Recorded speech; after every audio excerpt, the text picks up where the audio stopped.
listening to Your Secret is Safe with Me, non-judgmental talk about infidelity with Dr. Marie Murphy.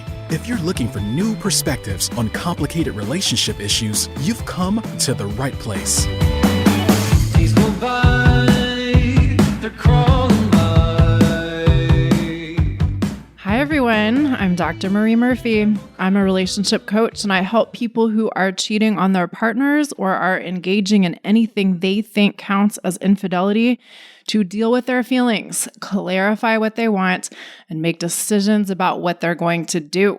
No shame, no blame, no judgments. If you are ready to resolve your infidelity situation in a way that's truly right for you, I can help you do it.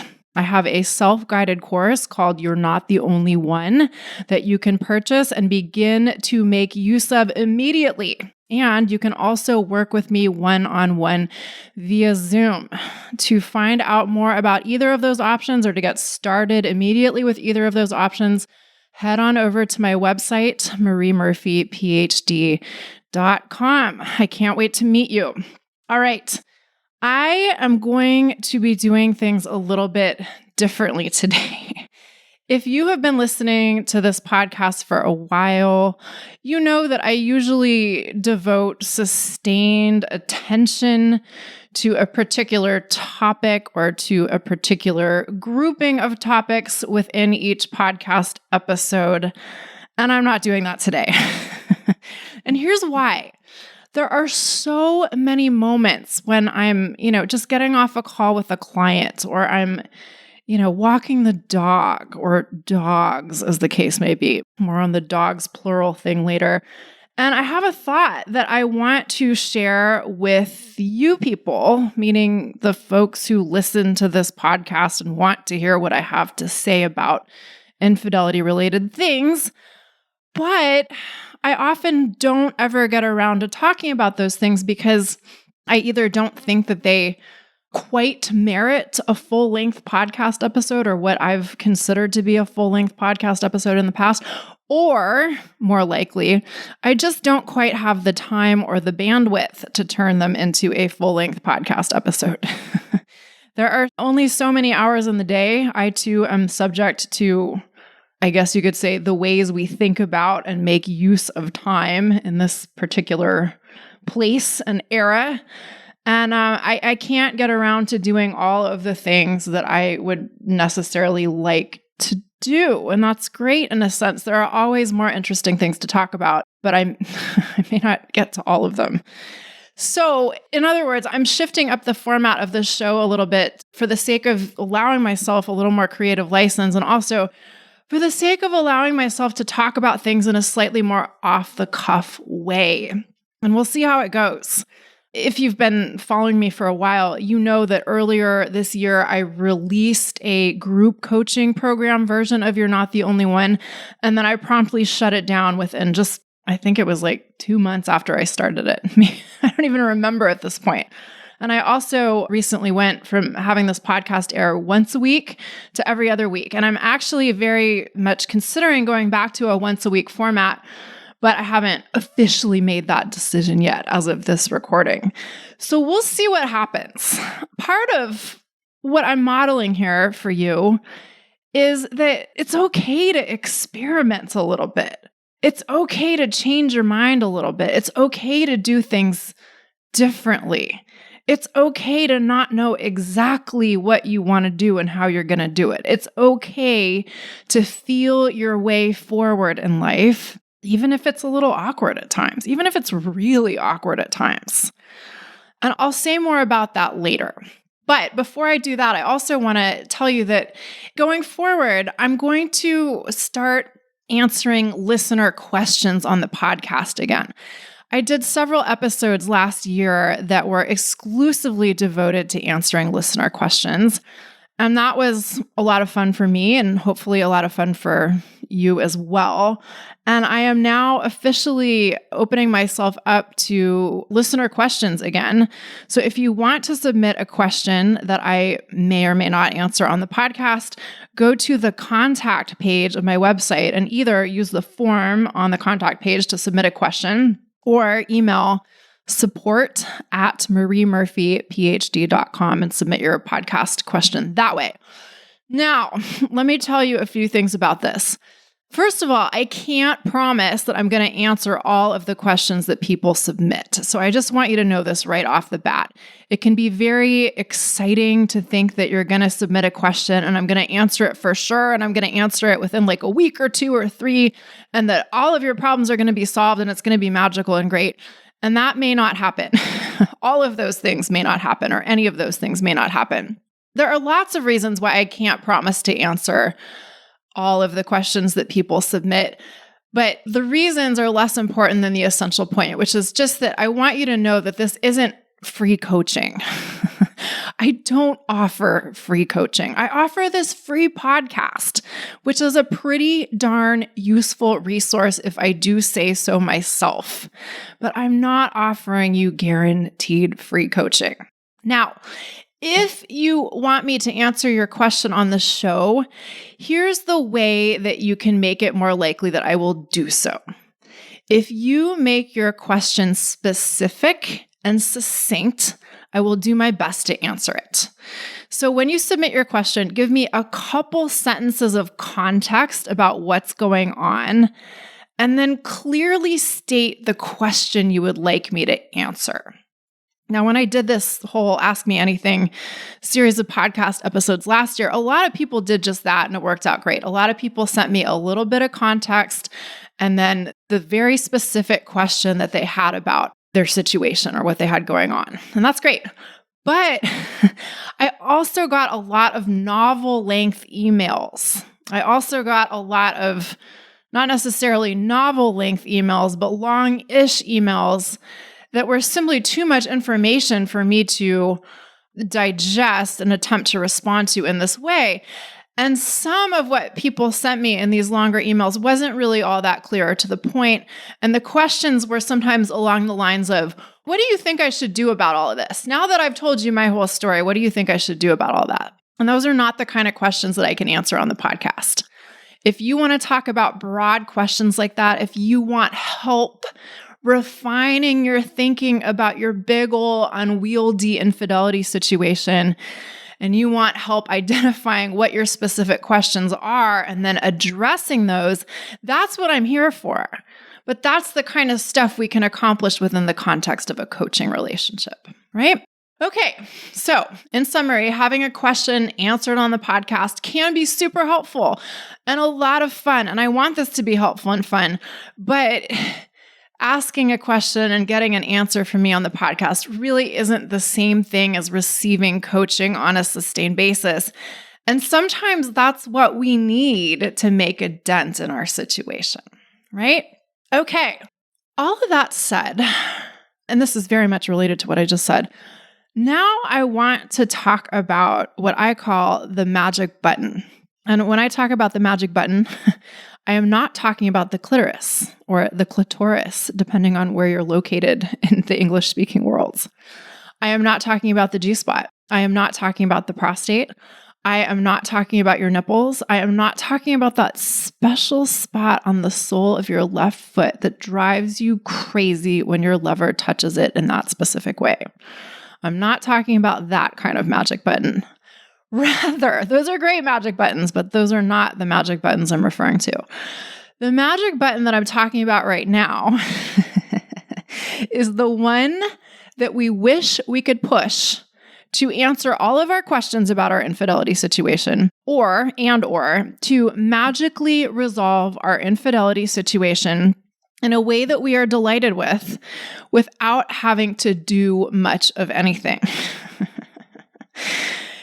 Let me just say that we might want that sort of magic button in relation to any situation in our lives, not just an infidelity situation. Believe me, I would love to have a magic button that I could use in relation to every single thing in my life. I wish I could just press the button and make all of my wishes come true. Well, I'm lying sort of actually, because I don't truly wish for that. Not anymore. Not all the time anyway. What I wish for is what I can offer you through coaching that's even better than the magic button. And believe me, if there was a way to invent a magic button, a magic way to resolve your infidelity situation without any effort from you other than the push of a button, I would have invented this magic button by now, and I wouldn't be talking to you right now. I would be a billionaire, and I would probably be sitting on the beach of my own private island and, not working a whole lot. I'm joking a little, but only a little. If there were a magic solution to our most challenging issues in life, someone would have invented it, and someone would be like, richer than Jeff Bezos or Elon or, whatever, whoever, all of them put together, right? But here's the thing. What we can do in the absence of a magic button is even better than having a magic button. And that is learning how to contend with the challenging things in our lives in a way that is most empowering for us. Now, this doesn't sound attractive to a lot of people, and I'm totally sympathetic to that because there are lots of times when, like I said, I still want a magic button.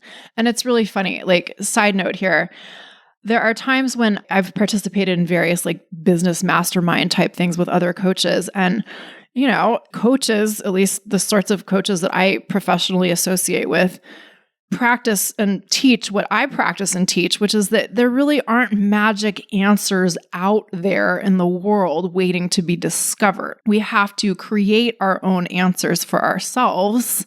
We have to create or cultivate our own clarity and certainty about what we want in life and what we want to do about it in life, right? When you're sitting around in a room full of coaches who know all of this, they still want magic answers to what seem like unsolvable business questions, right? They know there aren't any magic answers, but they still want one anyway. And that goes for me as well sometimes. So I'm not shaming anyone for wanting a magic answer. I'm not scolding you for wanting a magic answer. And I think that, a really big part of the reason why we want magic answers is because most of us, in my observation anyway, are not taught how to cultivate our own sense of knowing. Most of us are not taught how to answer our own questions, or we could say discover what our answers to our own questions are. Most of us are not taught how to cultivate clarity and certainty on purpose. That's something I've talked about on the podcast before, but there's a difference between listening to me talk about it and actually doing it for yourself. And on top of this sort of general dearth of teaching and learning about how we create our own answers in life, how we find our own way in life, we also, at least in the United States for sure, and in other parts of the Western world for sure, and elsewhere too, we really want instant gratification. We want instant solutions. We don't want to live in the mystery. We want to live in the knowable. And I don't think that's a problem entirely. I think it's fine to want a little bit of instant gratification. That's all fun and good and okay sometimes. And it's fine to want to live in the knowable to an extent if we use that as motivation to strive towards the knowable. But we can't reject the currently unknown or unknowable in the pursuit of the knowable. So in other words, to make this hopefully a little more concrete, if you want to figure out what you want to do about your infidelity situation, you have to be willing to not currently know what you want to do about your infidelity situation. And you have to be willing to figure that out one step at a time. You have to be willing to engage in the process of finding your own answers and cultivating your own clarity and certainty. Now, it really helps to have help in doing this. And I, of course, am one such source of this help. But what I'm getting at today is that I don't think there's an alternative to this. I don't think there's an alternative to finding our way through the forest. I don't think there's an alternative to learning how to relate to our infidelity situation and all of the components within it, such that we get to a point where we can actively decide for ourselves what we want to do about it and then go about doing those things. this doesn't happen very often because I think the people who decide they want to work with me have already kind of like figured out what I'm all about and what my approach is like to a great extent before they choose to do so. But sometimes I'll be working with a client and they'll say something like, well, what do you think I should do about all of this? And in a sense, I've already told them for sure what I think they should do about their situation at that point. Guaranteed. I've already told them what I think they need to focus on and how they need to approach whatever I think they should be focusing on, right? But what they want is my input on exactly what I think they should do. Like a classic one is like, should I stay in my marriage or not? Should I get a divorce or not? Should I pursue a relationship with my affair partner or not? And here's the thing, even if I had an opinion on that, which I may or may not, but even if I had an opinion on that and I told you, hey, yeah, I think you should get divorced. I don't think you want to be married anymore. I think you should get divorced and I think you should do everything you can to pursue an above board relationship with your affair partner. Even if I gave you that opinion, you would still have to decide that that's what you want to do. And then you would still have to actually do the things in the service of that. So in a sense, even if we had a magic button, even if we had a magic answer for what should I do about my entire infidelity situation, it wouldn't matter unless we were willing to receive that as an answer that we wanted to make use of, right? So that's why if you're looking for external answers about what you ought to do about your infidelity situation, I encourage you to stop it. And instead, I encourage you to use your precious time and energy on learning how to come up with your own answers. And I can teach you how to do this if you're willing to learn. Now, on a very related note, sometimes this search for wanting an answer to what you should do about your infidelity situation manifests in the form of behavior that looks like, like constant searching for the next article on the internet about infidelity and like what you should do about it. And this isn't a very diplomatic thing for me to say, but a lot of the quote unquote information that's out there about how you should deal with your infidelity situation is total fucking horseshit. It's absolutely useless at best, and it's totally detrimental to your sanity and well-being at worst. But it can be very compelling to keep reading this stuff, even if you know it isn't really helping you, when you believe the answers are out there somewhere. When you believe that somebody else knows what you should do and you just have to find the right article or the right piece of advice that will make everything make sense. I know it's compelling to do that. But what I want to encourage is that it's far more rewarding and worthwhile to dedicate your energy to deciding to learn how to be your own guide. And if you can do that by yourself, fantastic. And if you need help doing that, fantastic. Get yourself some help. If not from me, then from some other source that you consider truly helpful, right? Okay, here's a sort of like offshoot of the wanting a magic button thing.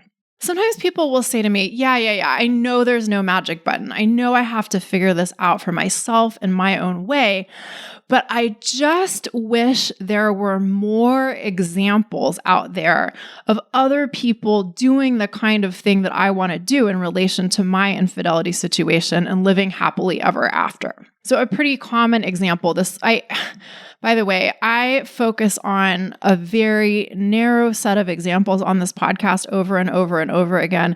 And it's something that I feel really badly about. And it's also a way that I actually manage to get my episodes done. It's simply a time-saving device for me.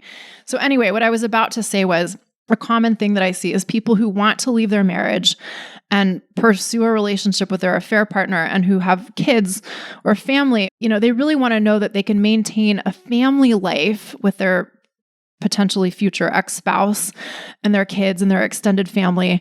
And they don't want that to be ruined by them forming a relationship with their affair partner or soon to be former affair partner. And I don't mean to over prioritize people who are married or people who have kids. I return to this example because A, it is common, and B, it's also convenient for me. So my apologies to those of you who I'm not speaking to directly and overusing the examples that I do. Anyway, onwards.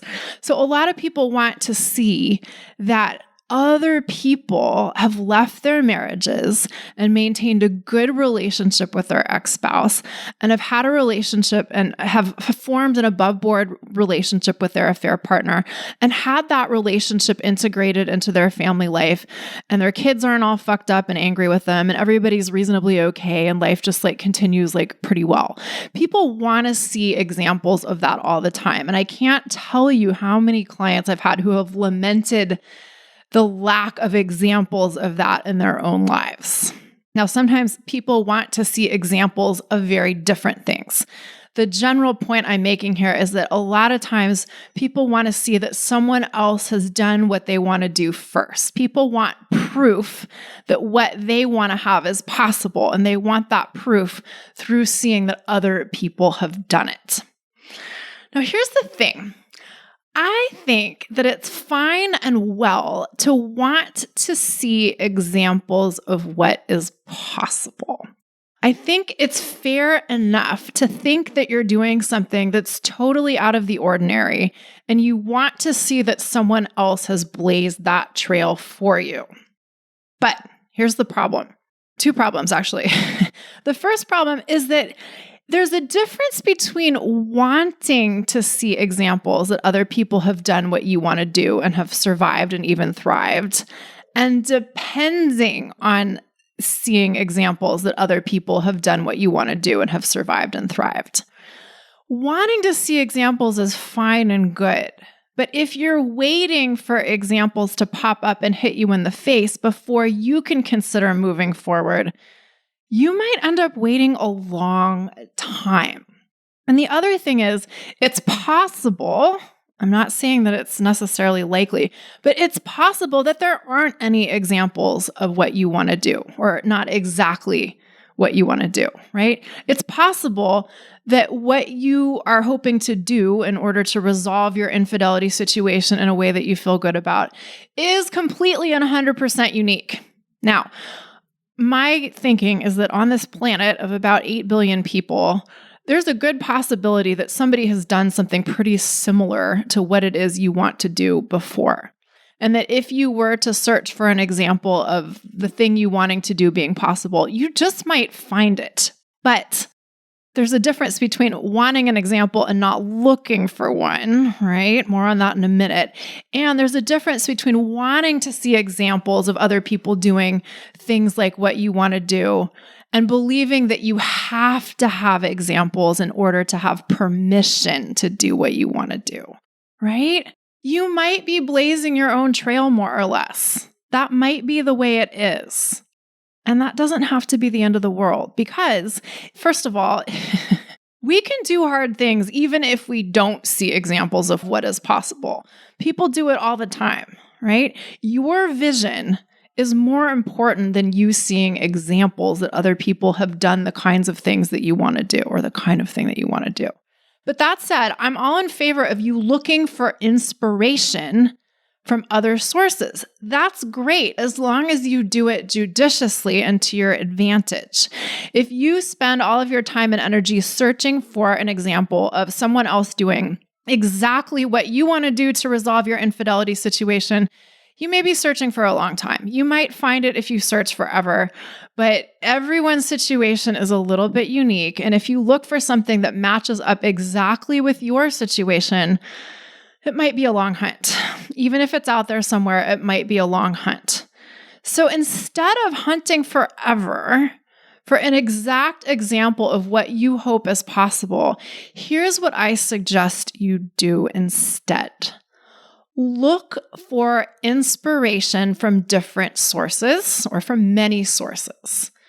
You may find examples of people who have done really creative and courageous things within their lives as a whole, or within their romantic lives more specifically, And these examples of people doing these creative, courageous things may really speak to you and resonate with you, even if they aren't direct parallels to your infidelity situation, or even if they don't provide direct proof that other people have done exactly the kind of thing you want to do in relation to your infidelity situation. I hope that makes sense. So I'm going to try and say it again in a slightly different way. If you want examples of what is possible, look widely and broadly and be willing to see inspiration and support from people's situations that aren't exactly like yours, right? So for instance, let's say like you want to remain married to your spouse, but not have a romantic relationship anymore.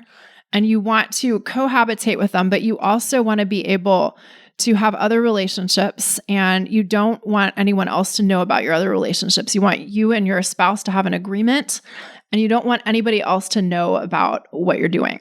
You might be able to find all kinds of examples out there of people doing exactly that if you search for them.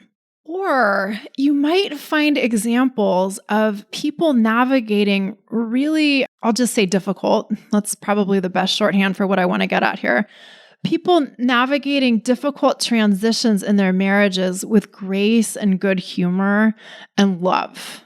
You might want to look for examples of people navigating changes in family relationships with grace and good humor and love. You might want to look for examples of people deciding to keep information private to themselves without having any sense that they owe other people an explanation for the choices they make in their private lives. Right? Or, I mean, sometimes, we draw support just like from people doing things that are totally unrelated to relationships and infidelity, even if what we want is examples of what's possible within our infidelity situation. You might get as much inspiration from, a story of someone without any legs climbing a mountain as you could get from a story of someone handling their infidelity situation in exactly the way that you want to. And by the way, that's kind of a real example. I was backpacking in Thailand, as one does, and I had been meditating at a Wat, at a Buddhist temple, and I had left early. I had committed, I don't know if I've told this story on the podcast before. I'd committed to staying in this temple near Chiang Mai, I think for 3 weeks. And I think I ditched out after 2 weeks. And that's a whole interesting story. But I was then hanging out in Chiang Mai, which, in some ways seemed like a really cool thing to do. But I also felt kind of sorry for myself because I was like alone and I didn't have much money. And all of the other like backpackers that I saw seemed to be like happier and less lonely than I did. And I didn't have much reading material with me because I had planned on spending all of this time like in silent meditation and not reading anything. And I was at a loss for like things to read in English. And so I happened to be in this cafe one day that had this like shred of newspaper in English. And there was this story about this guy who had climbed some mountain who didn't have any legs. And he had like, how exactly he had like done the mountaineering, I can't remember the details of, but I remember sitting there feeling sorry for myself and reading this article and being like, I think it's time for a little attitude adjustment, Murphy.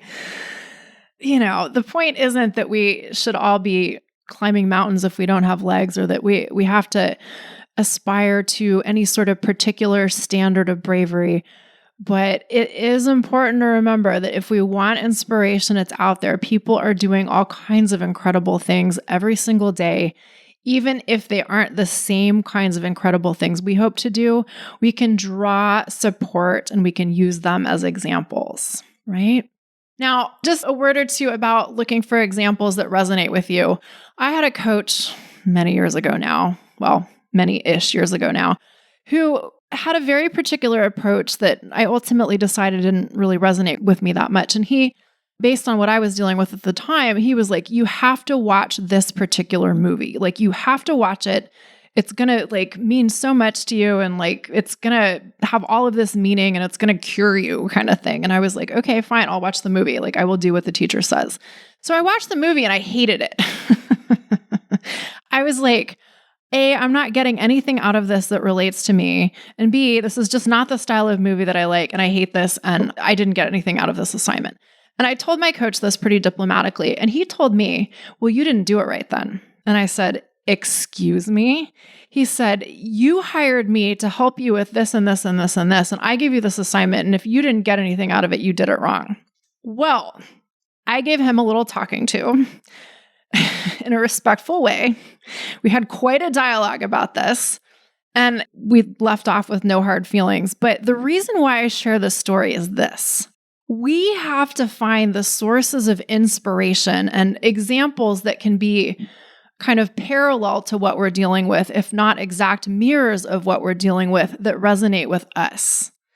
Even if I were to tell you, like, well, this is an example of the kind of thing that you're dealing with that might be something you can relate to, even if it isn't exactly what you're dealing with. Like, I could say that. I could offer those kinds of suggestions, but they might not land with you. I like to read the Modern Love column in the New York Times very much. I like to read memoirs very much. Learning about other humans' struggles through those kinds of sources is tremendously satisfying for me. And you might also enjoy reading the Modern Love column. You could spend like days of your life going back through the archives and reading old columns if you wanted to. Not that I've ever done that or anything. Definitely not while I was writing my dissertation. Ha ha ha. And there are a million memoirs out there that say so much about the depth of the human experience and humans' capacity to relate to various challenges and to create lives that they really want to be living, even within or even from difficult circumstances. That said, you might not like memoirs. You might not be interested in reading the Modern Love column. You might prefer comic books. You might prefer rom-com movies. You might prefer something else entirely. So go after sources of inspiration that speak to you and draw inspiration from them. Find parallels to what you're dealing with within your infidelity situation and use those parallel stories as either examples of what is possible or inspiration to create what is possible, right? Okay, switching topics here. Just a few episodes ago, I talked about how it's okay to change your mind. And if you haven't listened to that episode, I encourage you to go back and listen to it. I'm not going to recap what I said in that episode today.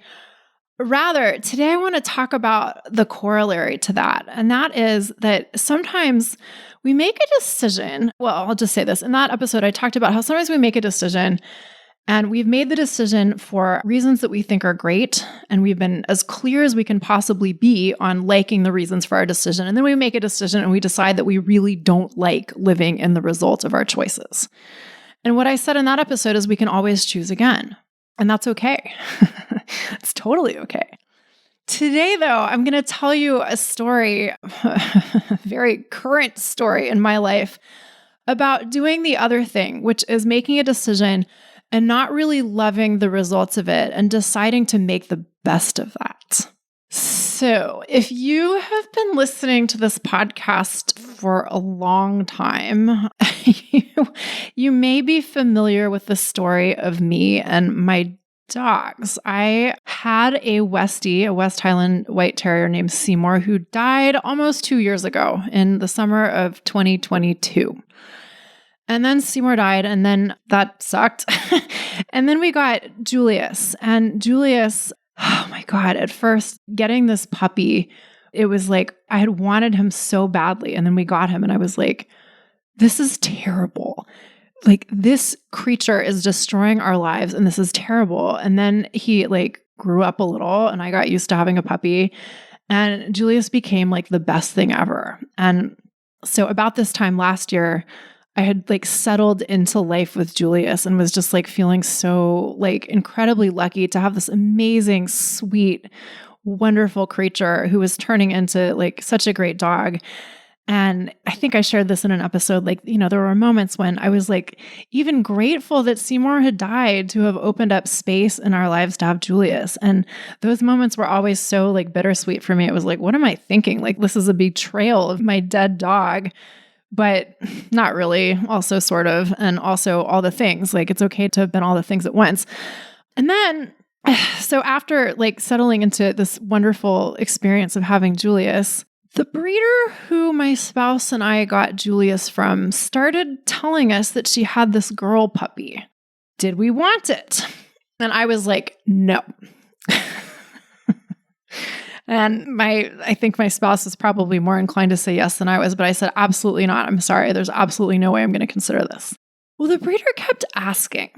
And I can't remember exactly how all of this happened, but we learned that the Westie breeders that we've come to know in this area or in the San Francisco Bay Area require you to show the dog if you get a puppy from them. And when I learned that, I was like, oh my God, like that is not good news. It's not easy to get a Westie puppy these days. Like not that many people are breeding them. And not all of the people who are breeding them are all that communicative. And not all the people who are breeding them are breeding like healthy puppies, basically. So we knew that our options were limited if we wanted another Westie. And we knew that we did want another Westie at some point. So starting, I guess, about this time last year, our breeder was saying, look, I have this girl dog, I have this girl puppy, like, do you want to take her? And I was saying, no. And then we found out that if we were going to get a puppy from the other breeders in the area, we would have had to show the dog. And I was like, there's absolutely no way I'm ever going to do that. And then I can't remember there was some other thing in there that happened, but then we learned that the breeder who we got Julius from wasn't going to be having any more puppies for a long time, if ever.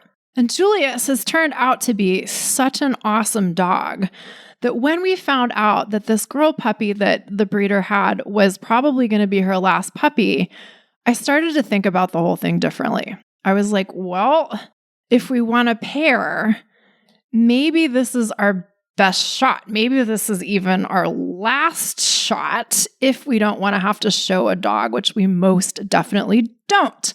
And since Julius has turned out to be such an awesome dog, maybe this is just like a really good thing to do. It's just happening on a timeline that I'm not all that excited about.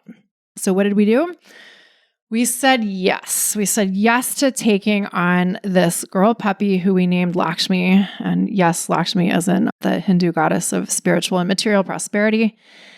And some funny timing stuff happened. And by the time we decided to say yes to Lakshmi, she was already, I want to say, like 7 months old. And that's a lot of puppy time that we wouldn't have had with her to train her and that kind of thing. And not only that, we were planning on going out of town in December, so we didn't want to take on a new puppy and then take off. So we said, okay, we'll take the puppy in late December, at which point she was going to be 10 months old. And we knew that taking on a puppy that had been with a breeder for 10 months with who knows how much training was going to be a thing. But the breeder assured us that the puppy was going to be potty trained and crate trained when we got her. She was very reassuring about that. And so we figured, well, if that much is in place, we can kind of take it from there.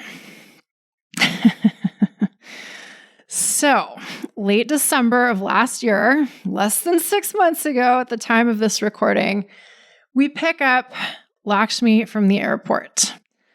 And right away, it became quite apparent that things were not quite as we had been told they were going to be. First of all, she was not at all crate trained. She was not at all potty trained. And she was totally freaked out about being in her new home with us. And the first, let me interject something here and say this. Like, in the scheme of things, I do so little caregiving for other beings. I realize that there are so many people out there who give so much care to other humans and animals.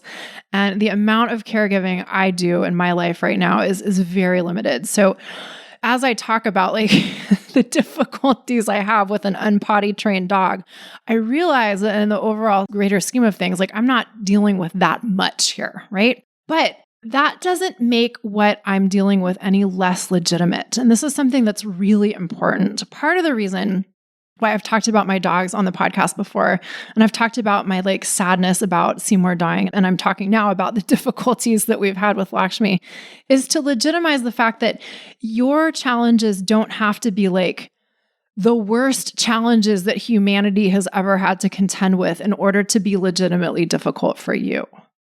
It doesn't have to be that you're like a prisoner of war who's being tortured and starved in order to have any claim to experiencing difficulty, right? It's important to remember that in the scheme of things, the difficulties that we contend with in our lives may be less difficult, shall we say, than what other humans are contending with right now. But that doesn't mean that our challenges aren't legitimately challenging for us.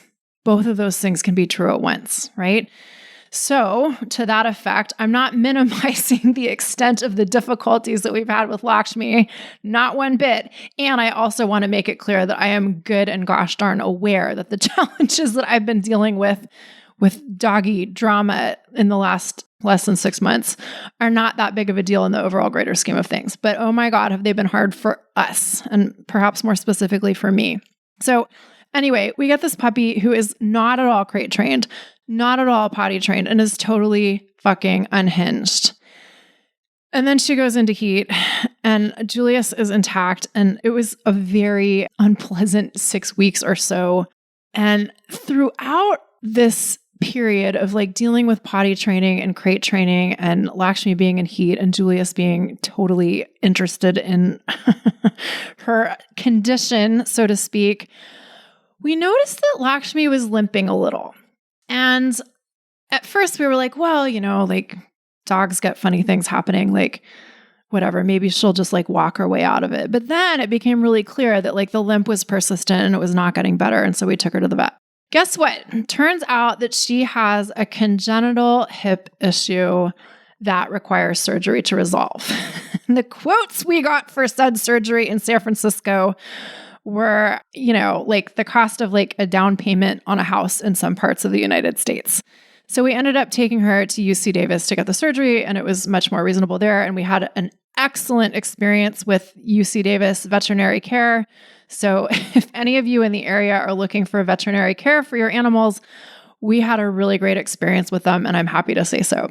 Anyway, when we discovered that Lakshmi had this hip issue and that it was congenital, we were like, there's no way the breeder didn't know about this before we got Lakshmi from her.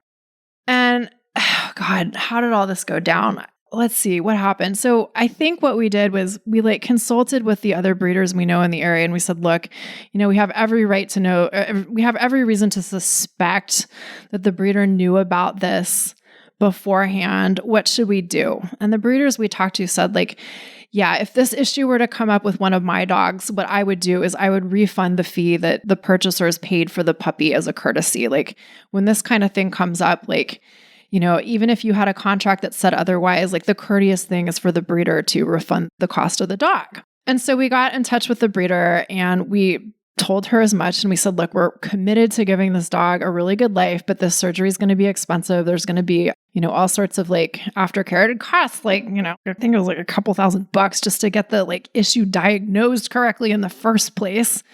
And so we were just like trying to appeal to her sense of fairness. And she basically told us to fuck off. There's a whole backstory. This breeder has a history of bad behavior and has recently gotten kicked out of some like Westie Breeders Association. So I wasn't terribly surprised that she was not interested in extending any sort of financial courtesy to us around this issue. And of course, we weren't going to not get Lakshmi the hip surgery she needed. We weren't going to throw her out the window. We weren't going to give her to the Humane Society. We weren't going to let her out on the street.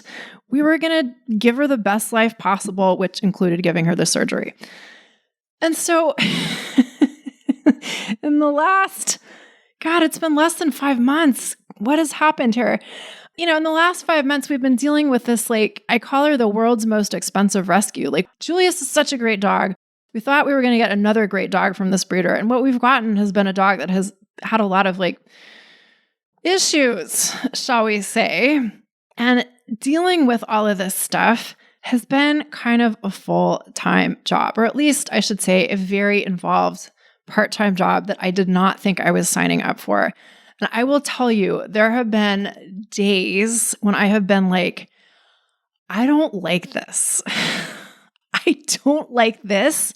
And I will also tell you that there have been days when I have been like, I don't like Lakshmi. Here she is, this sweet little creature who just wants love. And I've been like, I don't like her, right? Here's the thing. I can accept that I don't like this, and I can accept that sometimes I don't even like her. And I can also love her, and I can also be dedicated to wanting to care for her. And I can also be dedicated to truly wanting to make the best of this situation.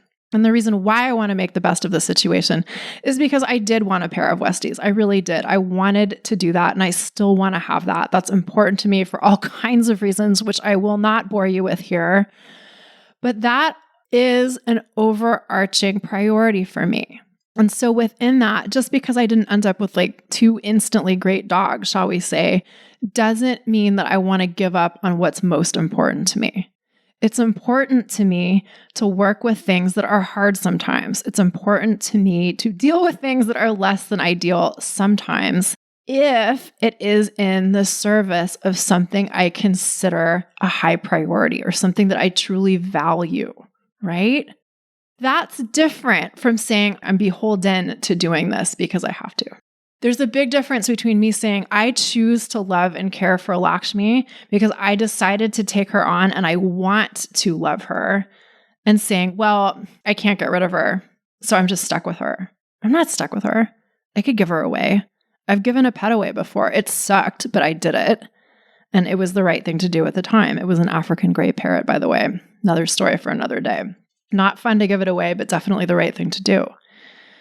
So the reason why I'm sharing this story is just to illustrate that there may be times in life when we really don't like something, or we don't like something a lot of the time, or we don't like something as much as we would like to like something, but we choose to stick with it anyway, or we choose to keep doing it anyway, and we genuinely feel good about that, right?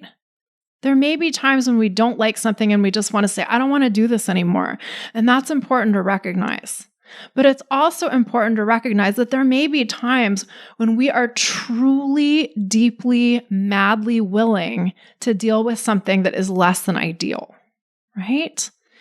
But we've got to know that we're allowed to say, no, I just don't like this and I don't want to do it. It's very hard to decide in an honest way that we're willing to do something that we're not all that thrilled with all the time if we don't know that we have the option to say no, or that we don't truly believe that we have the option to say no, right? Okay. I want to leave you with a little bit of homework, and that is this. I want you to consider things that you're saying yes to in your life, and you know that you love saying yes to them. And I want you to consider things that you're saying no to in your life, and you know that you feel really good about saying no to them. And then I want you to think about things that you're not really fully saying yes to or no to in your life. And I want you to ask yourself, what gets in the way of saying hell yes or hell no? It's your little assignment. Take it or leave it. You don't have to do it. I'll never know. All right, everybody. This concludes today's episode of Your Secret is Safe with Me. Thank you for playing along with this new format of mine. There will be more episodes like this to come. If you are interested in having my help in resolving your infidelity situation in a way that's truly right for you, let's get to work. There are 2 ways you can have me as your coach. We can work together one-on-one via Zoom, or you can purchase my self-guided course and get all of my powerful teachings and assignments available to you through an online portal as soon as you purchase the program. To learn more about both of these options, head on over to my website, mariemurphyphd.com, and go to the services page. Let's find you some relief and a clear path forward. The rest of your life is waiting for you beyond the drama of your infidelity situation. All right, everyone. Thank you all so much for listening. I'll talk to you next time. Bye for now. Thanks for listening to Your Secret is Safe with Me with Dr. Marie Murphy. Make sure to click subscribe to get updates on our latest episodes.